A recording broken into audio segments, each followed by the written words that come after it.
사도행전 1장 8절로 11절 말씀을 교독해서 읽겠습니다. 오직 성령이 너희에게 임하시면 너희가 권능을 받고 예루살렘과 온 유대와 사마리아와 땅 끝까지 이르러 내 증인이 되리라 하시니라.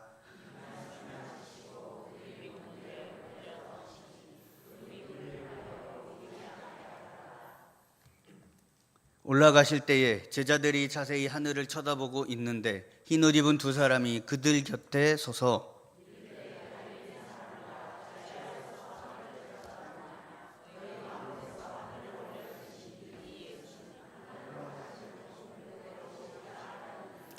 아멘. 아프리카 정글에서 어느 목사님이 사자에게 쫓기고 있는 상황입니다. 이 목사님이 죽을 힘을 다해서 도망가지만 점차 힘이 빠집니다. 결국에 이 사자가 목사님 바로 뒤까지 쫓아오게 됩니다. 그러자 이 목사님은요, 절박한 심정으로 하나님께 기도합니다. 하나님, 저를 굽어 살피시사 저 뒤에 오는 사자를 기독교인 되게 해주세요. 이렇게 기도합니다. 그러자 신기하게도 쫓아오던 사자가 멈추게 됩니다. 목사님이 한숨을 쉬면서 안도하자 사자가 점잖게 목사님에게 다가와서 기도합니다. 뭐라고 기도했을까요? 뭐라고 기도했을까요? 오늘도 우리에게 일용할 양식을 주셔서 감사합니다. 네, 이렇게 기도했다고 합니다. 네, 우리 옆에 있는 분들하고 한번 인사해 보실까요? 예수님의 증인 됩시다. 네, 예수님의 증인으로 살아가기라는 제목으로 말씀을 나누려고 합니다. 누가복음의 속편이라고 할 수 있는 사도행전은요, 한마디로 예수님께서 부활 승천하시면서 남기신 지상 명령이 주의 사도들에 의해 건립된 초대교회를 중심으로 실행되어 갔던 역동적 역사를 보여주고 있는 성경입니다. 그 중에 일부에 해당하는 1장에서 7장까지의 일련 기사에서는요, 모든 구약 예언과 약속의 성취로 오사 신약을 여신 예수님께서 십자가 대속으로 구속사역을 완수하시고 부활 승천하신 직후 오순절 성령 강림 사건으로 강림하신 성령의 인도로 구약 선민 이스라엘의 수도였던 예루살렘에서 향후 세상 끝날까지 신약 선민의 생활 중심이 될 교회가 주의 사도들을 통하여 이제 막 태동되던 격변기의 역사를 보도하고 있습니다. 1장에서 7장을요, 또 나누면요, 세부적으로 또 나누면 예루살렘 초대교회의 설립 과정을 보도하고 있는 1, 2장, 또 예루살렘 초대교회의 성장과 확장에 대해 이야기하고 있는 3장에서 7장, 이렇게 나눠질 수 있습니다. 오늘 본문을 포함하고 있는 사도행전 1장은요, 여기에서는요, 누가는 자신이 이 사도행전의 저자임을 밝히는 간략한 서원과 누가복음 말미로 약술되었던 주님의 부활과 승천 기사를 주의 성령 강림 약속과 복음 전파 명령을 중심으로 이야기하고 있습니다. 이로써 누가는요, 사도행전의 전편으로서 예수의 승천으로 끝난 누가복음과 그 속편으로 예수의 승천으로 말미암아 이루어진 오순절 성령 강림으로 본격 개시되는 사도행전의 기사가 연속된 것임을 보여주고 있는 동시에 오순절 성령 강림으로 태동하게 될 초대교회의 역사 기록으로 자연스럽게 넘어가고 있는 것입니다. 말하자면 본문은 사도행전과 누가복음의 연결고리이면서 사도행전 전체의 도입부의 역할을 하고 있습니다. 오늘 본문 내용을 통해 우리가 얻을 수 있는 영적인 교훈들을 함께 살펴보도록 하겠습니다. 성도가 그리스도인의 참된 증인이 되려면 모든 것을 초월한 의식을 지니셔야 합니다. 8절을 보시면요, 주님은 제자들에게 지상 명령을 주셨습니다. 곧 예루살렘과 온 유대와 사마리아와 땅 끝까지 이르러 주님의 증인이 되라, 이런 명령을 주셨습니다. 이것은요, 제자들이 거부할 수 없는 절대절명의 명령이었습니다. 이것은 주님이 그들을 불러 세우신 목적이기도 합니다. 그리고 이것은 오늘 우리에게도 동일하게 주어진 명령입니다. 주님께서 오늘 우리를 그리스도인으로 부르신 것도 이 사명을 수행하도록 하기 위함입니다. 그러므로 우리 그리스도인들은요, 복음 증거를 삶의 최대의 목표로 삼으셔서 그 일에 일생을 걸으셔야 합니다. 그런데 우리가 이 명령을 수행하려면 반드시 선행해야 할 일이 있습니다. 그것이 무엇이냐 하면요, 세상의 모든 것을 초월한 의식을 지녀야 한다라는 것입니다.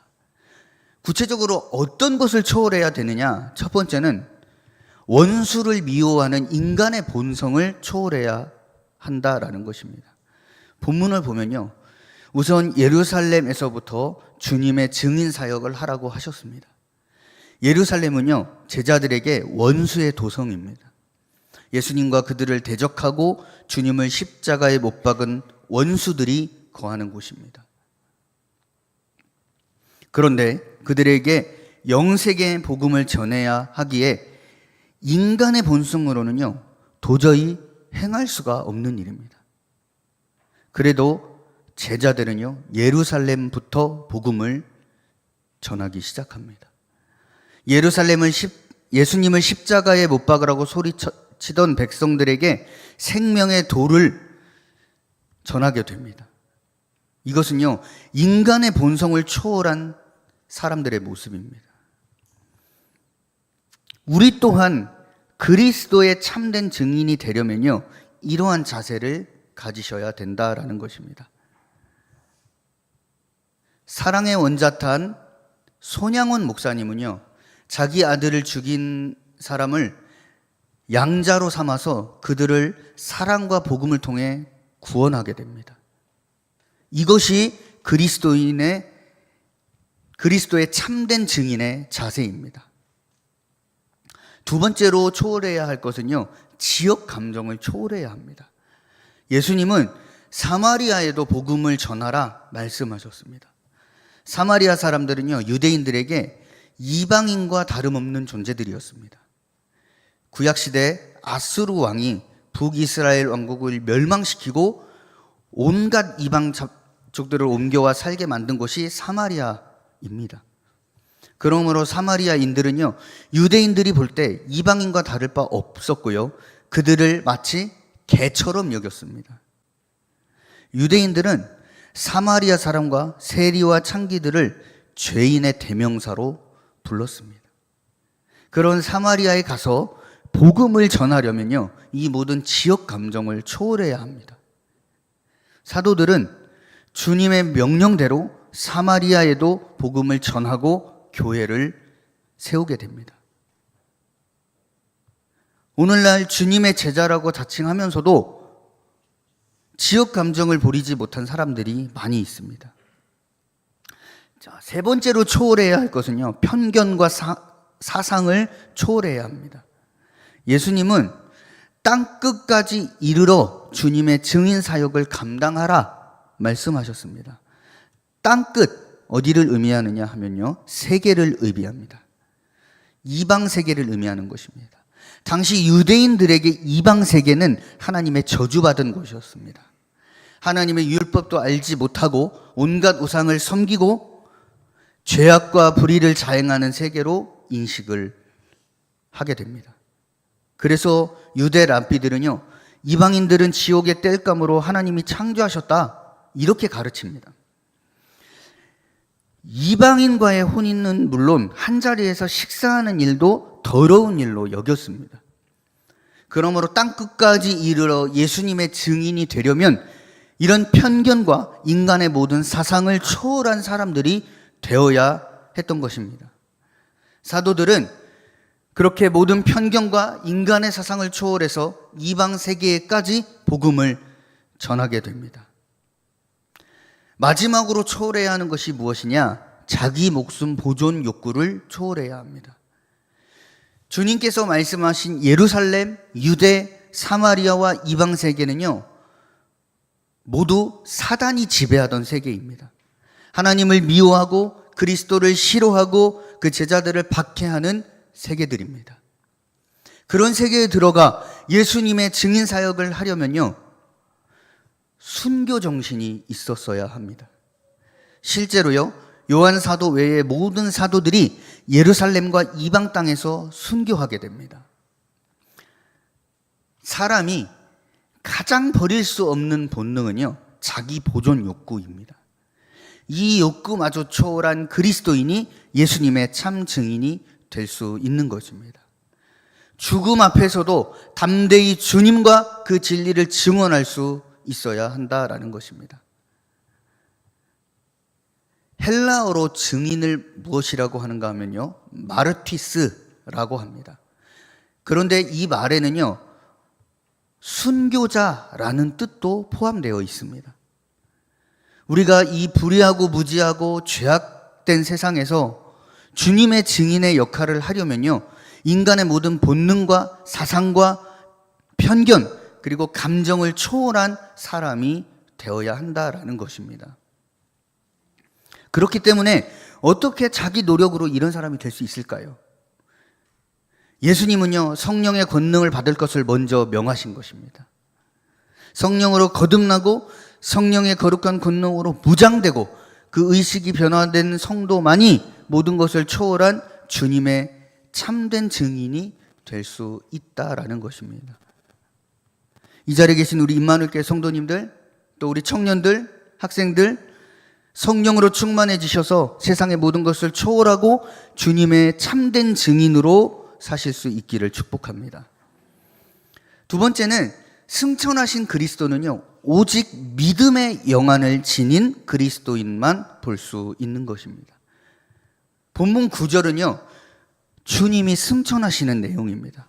제자들은 하늘로 승천하시는 예수님을 잠시 볼 수 있었습니다. 그러나 곧 구름이 예수님을 가리워서 그 모습을 볼 수가 없었습니다. 본문의 구름은요, 창공에 있는 보통 구름을 가리키는 것이 아닙니다. 쉐키나라고 부르는 하나님의 성막에도 나타났고 성전에서 기도드리던 이사야에게도 나타났고 또 변화산상에서 주님이 영광스럽게 그 용모가 변화되었을 때에도 나타났던 그 구름입니다. 그러므로 구름이 가려서 더 이상 제자들이 육안으로 예수님을 볼 수 없었다라는 말씀은요, 예수님이 하나님의 영광스러운 세계로 승천하신 까닭에 더 이상 인간의 눈으로는 뵐 수 없다라는 사실을 말해주고 있습니다. 하나님의 영광 가운데 승천하신 예수 그리스도는요, 아무나 볼 수 없습니다. 죄인된 인간의 눈, 육신의 눈으로는 결코 예수님의 모습을 볼 수가 없습니다. 그러므로 불신앙인들은요, 영광과 생명의 구주를 보지 못하고 죄 중에 죽어가는 불행을 당하게 되는 것입니다. 그렇다면 주님은 도무지 뵐 수 없는 분일까요? 그렇지 않습니다. 우리 주님은요, 육신의 눈으로는 뵐 수 없으나 성령으로 거듭난 믿음의 눈으로는 얼마든지 뵐 수가 있습니다. 세상 사람들은요, 두 가지 눈을 가지고 있습니다. 육신의 눈으로는 사물의 겉모습을 보고 이성의 눈으로는 사물의 본질을 보게 됩니다. 그러나 하늘에 계신 그리스도를 볼 수 있는 영적인 눈은요, 세상 사람들에게는 없습니다. 오직 거듭난 성도만이 믿음의 눈으로 예수님을 보는 것입니다. 우리 성도님들은 이 믿음의 눈을 지니셨습니까? 믿음으로 예수님과 그 영광을 볼 수 있으십니까? 영광스러운 예수님을 볼 수 있는 영안을 가지신 그리스도인만이 어떤 상황에서도 흔들리지 않는 견고한 믿음을 가질 수 있는 것입니다. 세 번째로, 일은 하지 않고 하늘만 바라보고 사는 성도는요, 예수님의 책망을 듣습니다. 본문 10절 11절 말씀을 보면요, 제자들이 주님이 승천한 하늘을 바라보고만 있는 것을 천사들이 책망하고 있는 내용입니다. 제자들은 예수님께서 자기들을 떠나 하늘로 올라가시는 것을 한편으로는 신기하고 놀라운 마음으로, 또 한편으로는 자신들만 남은 것에 대해 두려운 마음으로 지켜보았을 것입니다. 그래서 그들은요, 모두 예수님께서 가신 하늘을 경황 없이 바라만 보고 있었습니다. 이때에 두 천사가 나타나서 갈릴리 사람들아, 어찌하여 서서 하늘을 쳐다보느냐, 이렇게 책망합니다. 이 두 천사는요, 예수님께서 부활하신 무덤에 있었던 천사들이었을 것입니다. 이 천사들은 막달라 마리아 등 여인들이 주님의 무덤을 찾아갔을 때에 어찌하여 산자를 죽은 자 가운데서 찾느냐, 이렇게 책망하기도 했습니다. 이 천사들은 이제 하늘로 떠나가신 예수님을 대신하여 예수님의 뜻을 제자들에게 전하는 것입니다. 그 천사들은 제자들을 갈릴리 사람들아, 이렇게 불렀습니다. 여기서 우리가 주목해야 할 부분은요, 사도들아, 이렇게 부르지 않았다는 것에 주목해야 합니다. 천사들이 왜 그렇게 제자들을 불렀을까요? 예수님이 명하신 일을 할 생각은 안 하고요, 하늘만 바라보고 있었기 때문입니다. 본문 10절에 보면 자세히 보다, 이 의미로 번역된 헬라어는요, 아테니조라는 단어입니다. 이 말은 정신없이 열중하여 몰입한 상태로 계속 보고 있는 상태를 의미합니다. 이렇게 제자들은요, 서서 계속 하늘만 멍하니 바라보고 있었기 때문에 천사를 통한 예수님의 책망을 듣게 된 것입니다. 주님이 명하신 대로 성령의 권능을 받기 위한 준비를 하지 않고 하늘만 바라보고 있었기 때문에 책망을 듣게 된 것입니다. 그리고 예수님의 증인으로서 사역할 생각은 하지 않고요, 예수님 가신 곳만 바라보고 있었기에 책망을 듣게 된 것입니다. 천사들이 제자들을 갈릴리 사람들아 라고 부른 것은요, 너희는 아직 사도의 자격이 없다, 어부와 세리에 불과하다, 이런 의미가 있는 것입니다. 오늘 우리 그리스도인들 중에도요, 하늘만 바라보고 사는 사람들이 있습니다. 여기서 하늘만 바라보고 산다라는 것은요, 현실에서 자기의 의무는 행하지 않고요, 천국만 고대하고 사는 것을 뜻합니다. 예수님께 기도만 하고요, 예수님의 계명을 실천하지 않는 생활 태도도 포함되는 것입니다. 또 노력은 하지 않고요, 하늘의 은혜로 축복만 받으려고만 하는 사행심을 지닌 생활을 가리키기도 합니다. 물론 우리의 영혼의 눈은 하늘을 향해 열려 있어야 합니다. 하늘의 영광과 하늘의 진리와 하늘에 계신 예수님께 우리의 영혼의 눈에 초점을 맞춰야 하는 것입니다. 그래야 우리의 영혼이 세속의 죄와 사단의 미혹에 물들지 않고 주님과 거룩한 교제를 할 수 있는 것입니다. 그러나 또 한편으로는요, 우리는 이 땅에서 우리가 행해야 할 일들도 열심히 행해야 합니다. 교회, 가정, 직장, 학교에서의 의무도 관심을 가지고 최선을 다해야 한다라는 것입니다. 하나님께 기도하는 한편 선한 일도 해야 옳은 것입니다.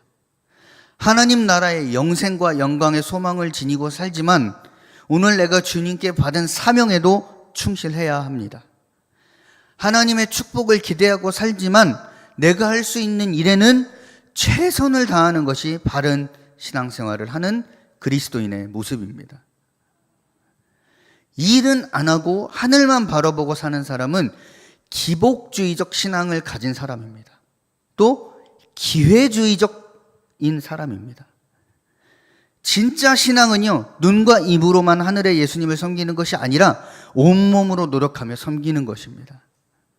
오늘 예수님을 위해 눈물과 땀과 피를 흘려 일한 그리스도인만이 장차 진정한 하늘의 영광을 누리게 된다는 사실을 기억하시기를 축복합니다.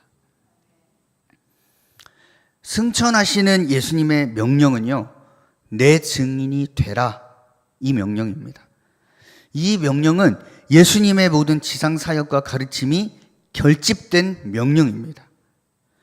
또 모든 그리스도인에게 주신 절대 의무입니다. 그리스도인들은요, 예수님께 구원받은 존재일 뿐만 아니라 이 땅에서 예수님의 증인으로 부르심을 받은 존재다라는 사실을 명심합시다. 그러므로 우리 그리스도인의 삶의 내용은 예수 그리스도와 그 진리를 증거하는 것이 되어야 한다라는 것입니다.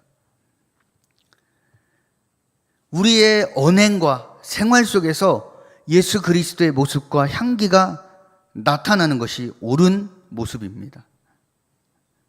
나아가 땅 끝까지 이르러 당신의 증인이 될 것을 명하셨기에 인간의 모든 사상과 취향과 지역, 민족에 대한 편견을 초월하고 오직 그리스도의 십자가 구속의 진리와 그 사랑만을 절대 진리로 믿고 행하는 그리스도인들이 되셔야 합니다.